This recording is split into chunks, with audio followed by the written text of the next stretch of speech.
everyone. I Siddhi. I Nanya. And I Sudha from class 5th.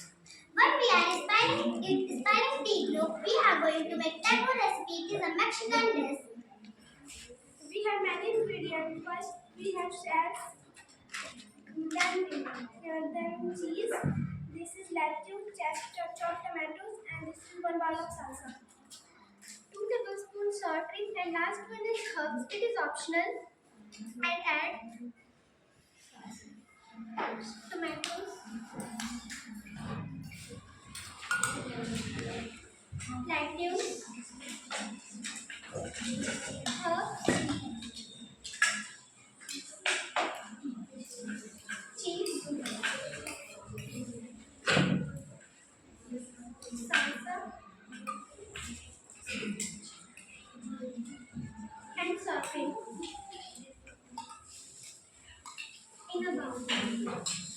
And mix it well.